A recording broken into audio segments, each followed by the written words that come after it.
নমস্কার বন্ধুরা, সর্বাণীস কিচেন চ্যানেলে সকলকে স্বাগত জানিয়ে আমি আমার আজকের রেসিপি তৈরি করতে চলেছি। তাহলে দেখো আমি কি রেসিপি নিয়ে এসেছি।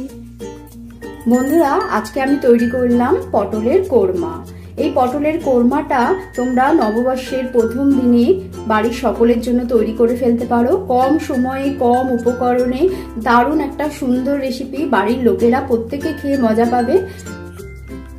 তাহলে পরে দেখো আমি কিভাবে রেসিপিটা তৈরি করি। আর আমার সকল নতুন বন্ধুদেরকে জানাচ্ছি আমার অনেক অনেক ভালোবাসা জানিয়ে আজকের রেসিপিটা আমি শুরু করতে চলেছি। পটল কোরমা করার জন্য আমি পটলগুলোকে ঠিক এইভাবে একটু একটু করে খোসা রেখে দিয়েছি। এই খোসা রাখার একটাই কারণ হলো পটলগুলো যাতে তেলে ভাজার সময় চুপসে না যায়। পুরো যদি খোসা ছাড়িয়ে দিই তাহলে পরে তেলে ভাজতে দিলে দেখবে কি হয়, পটলগুলো একদম নেতিয়ে যায়। সেই জন্য একটু করে খোসা রেখে দিয়েছি। আর সামনে পেছনে এইভাবে আমি একটুখানি করে চিড়ে দিয়েছি যাতে মশলাগুলো পটলের মধ্যে ঢোকে। এবারে আমি একটু পটলের মধ্যে নুন আর হলুদ মাখিয়ে নেব।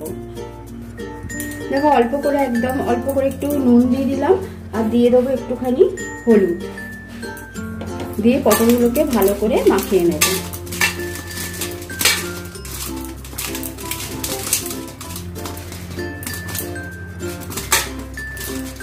মাখানো হয়ে গেছে, এবার আমি রেসিপিটা তৈরি করি।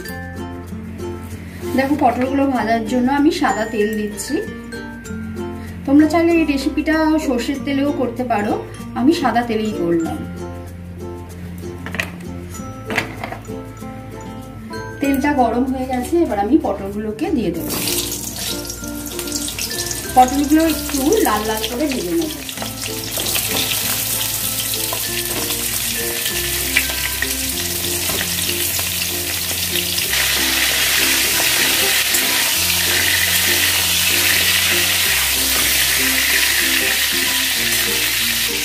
দেখো পটল ভাজা হয়ে গেছে, বেশ পটলগুলোকে লাল লাল করে ভেজে নেব। এবার পটলগুলোকে তুলে নেব।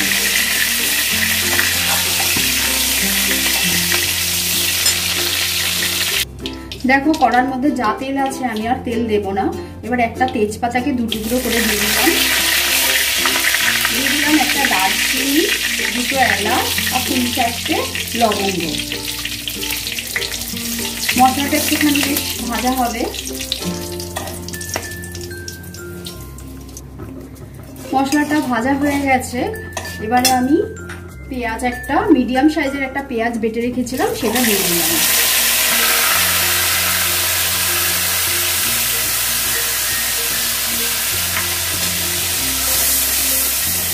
পেঁয়াজটাকে একটু কষিয়ে নেব। দেখো পেঁয়াজটা 2 মিনিটের মতন আমি একটু নাড়াচাড়া করে দিলাম। এবার আমি দিয়ে দেবো আদা বাটা, 1 চা চামচ দিলাম আদা বাটা। রসুন বাটা দেবো হাফ চা চামচেরও কম। আর লঙ্কা বাটা দেবে যে যার ঝাল খাওয়ার পরিমাণ অনুযায়ী দেবে। দিয়ে সব মশলাগুলো দিয়ে আবারও আমি মিশিয়ে নেব।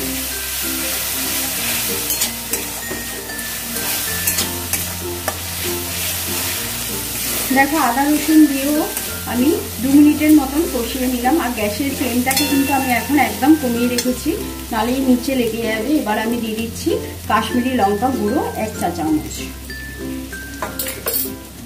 দিয়ে দেবো হলুদ গুঁড়ো অল্প, পরিমাণ মতন নুন।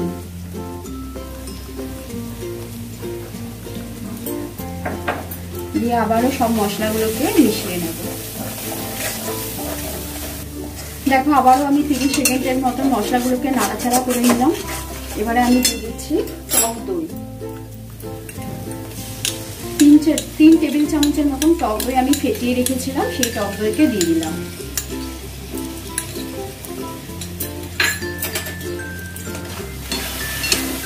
গ্যাসের আঁচ কিন্তু একদমই কমানো আছে, নালে পরে দই ফেটে যাবে।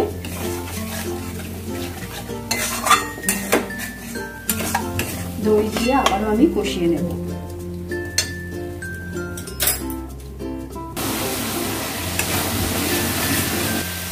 দেখো দই দিয়ে কষিয়ে তেল ছাড়তে শুরু করেছে। এবার এই সময় আমি দিয়ে দেবো পরিমাণ মতন চিনি। কেন এটা একটু কোরমা, খেতে একটু মিষ্টি মিষ্টি হবে, সেই একটু চিনি দিয়ে দিলাম। হাফ টেবিল চামচের মতনই দিলাম।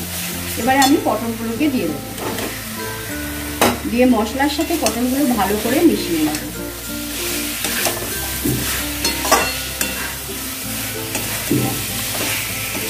দেখো পটলগুলো মশলার সাথে ভালো করে মিশিয়ে নিলাম প্রায় 1 মিনিটের মতন। এবারে আমি গরম জল দিয়ে দেবো।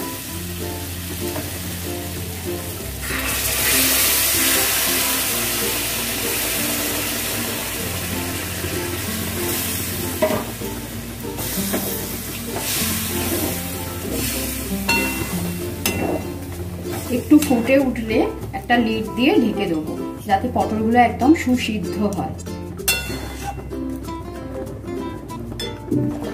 দেখো ভালো করে ফুটে গেছে। এবারে আমি গ্যাসের আঁচটাকে কমিয়ে একটা লিড দিয়ে চাপা দিয়ে দিচ্ছি।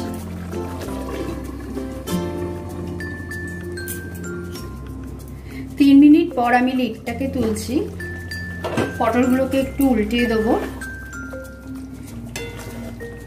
পটল সেদ্ধই হয়ে গেছে, কেন খুব সুন্দর করে আমি ভেজেছিলাম, তার ফলেই অর্ধেকটা সেদ্ধ হয়ে গেছিল। আবার একটুখানি লিড দিয়ে চাপা দিয়ে আরো 2 মিনিট রেখে আমি নামিয়ে ফেলবো। দেখো আবার আমি 2 মিনিট পর লিড তুলে নিচ্ছি। এবার আমি গ্যাসের আঁচটাকে বাড়িয়ে দিলাম, একটু ভালো করে ফুটিয়ে নেব।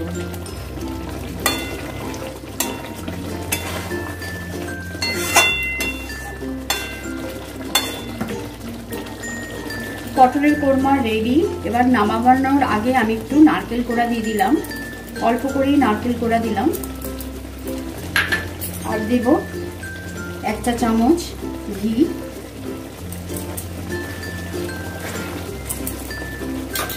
আর একটু গরম মশলা।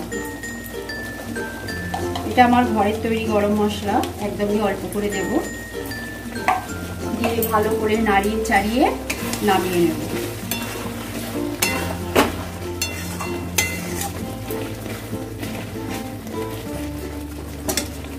তাহলে বন্ধুরা হয়ে গেল পটলের কোরমা। এবার আমি সার্ভ করব। দেখো বন্ধুরা, আমি সার্ভ করার জন্য রেডি করে নিয়েছি আজকের রেসিপি পটলের কোরমা। এই রেসিপিটা কিন্তু যতটাই সুন্দর দেখতে হয়েছে আর ততটাই ব্যাপক খেতে হয়েছে। আমি টেস্ট করে তবেই তোমাদেরকে বলছি বন্ধুরা। তাহলে আমার রেসিপিটা যদি তোমাদের ভালো লেগে থাকে তাহলে তোমরা একটা করে লাইক করো, আমাকে কমেন্ট করে জানিও আমার রেসিপিটা কেমন লাগলো তোমাদের। আর আমার নতুন বন্ধুদেরকে বলবো আমার চ্যানেলটিকে সাবস্ক্রাইব করো। তাহলে সকলে সুস্থ থেকো, ভালো থেকো, পজিটিভ থেকো। আজকের মতন এইখানেই, টাটা।